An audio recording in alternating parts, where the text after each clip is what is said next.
लोकांनी मोर्चात येऊन आझाद मैदानात बसल्यानंतरच तुम्ही त्यांच्याशी चर्चा करणार असाल तर महाराष्ट्रातल्या सारख्या शासकीय आणि निमशासकीय संघटना आझाद मैदानात अध्यक्ष महोदय अध्यक्ष महोदय आझाद मैदानामध्ये 7 ते 10 हजार शिक्षक काल बसलेले आहेत। सरकारच्या नावाने हाय हायच्या प्रचंड घोषणा चालू आहेत।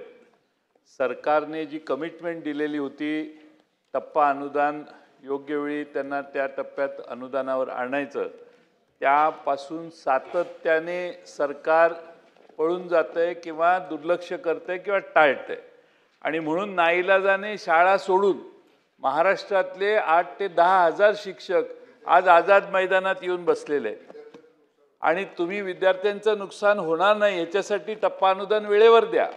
तुम्ही विद्यार्थ्यांच्या नावाने शिक्षकांना शिक्षक बिचारे पूर्ण ताकदीने एकत्रित येऊन संघटित जेव्हा होतात त्याचा अर्थ किती तुमच्याबद्दल असंतोष सरकारच्याबद्दल शिक्षकांच्यात निर्माण झाला हे लक्षात घ्या आणि म्हणून लवकरात लवकर आता मंत्री महोदयांनी दोनदा सांगितलं की मुख्यमंत्री महोदय आणि त्यांचा संवाद होणार आहे।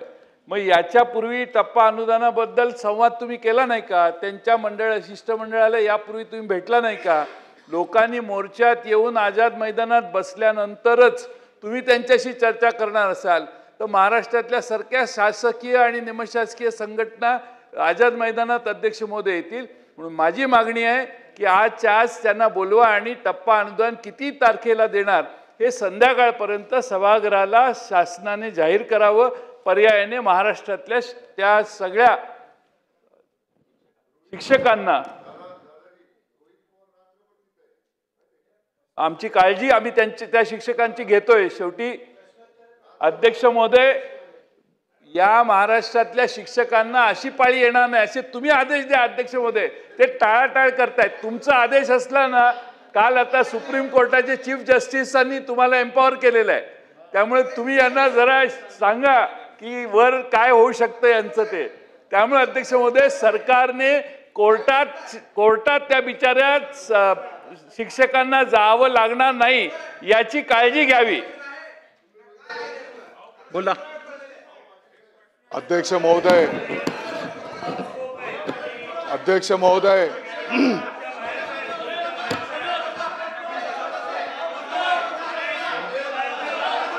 अध्यक्ष महोदय पहिली अरे देतो ना उत्तर। अध्यक्ष महोदय मूळ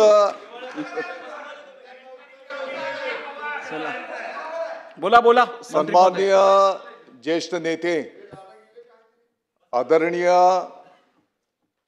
जयंत पाटील साहेब आणि आणखी त्यांचं वैशिष्ट्य हे आहे की शिक्षण क्षेत्रातलं त्यांना मोठा अनुभव आहे।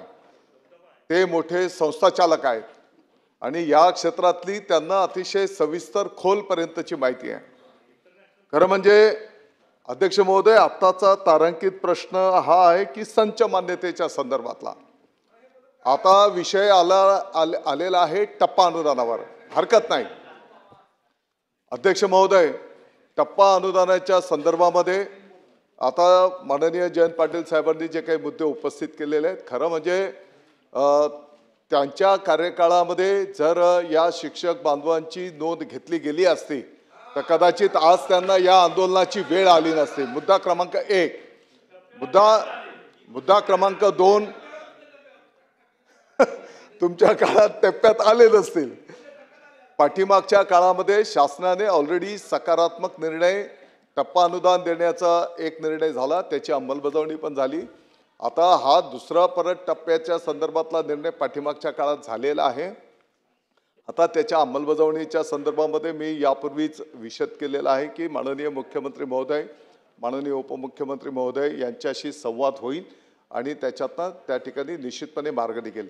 परंतु आदरणीय जयंत पाटील साहेबांना हे पण ज्ञात आहे किंबहुना आता जे कोण या विषयाच्या संदर्भात बोलू इच्छित असतील आणि तुम्ही जे सांगितलं की माननीय चीफ जस्टिस साहेबांनी अध्यक्ष महोदयांना एम्पॉवर केलेलं आहे तर शेवटी आपला देश नियम कायदा घटनेवर चालतो। या संदर्भातला जो काही नियम आहे त्या नियमाप्रमाणे शिक्षण संस्था चालकांची पण जबाबदारी आहे.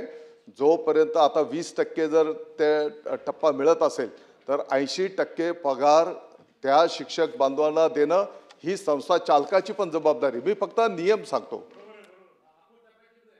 म्हणजे आपण संस्था चालक आहात तर एक जस्ट माहिती करता मी फक्त आपल्या निदर्शनास हे आणून देतो.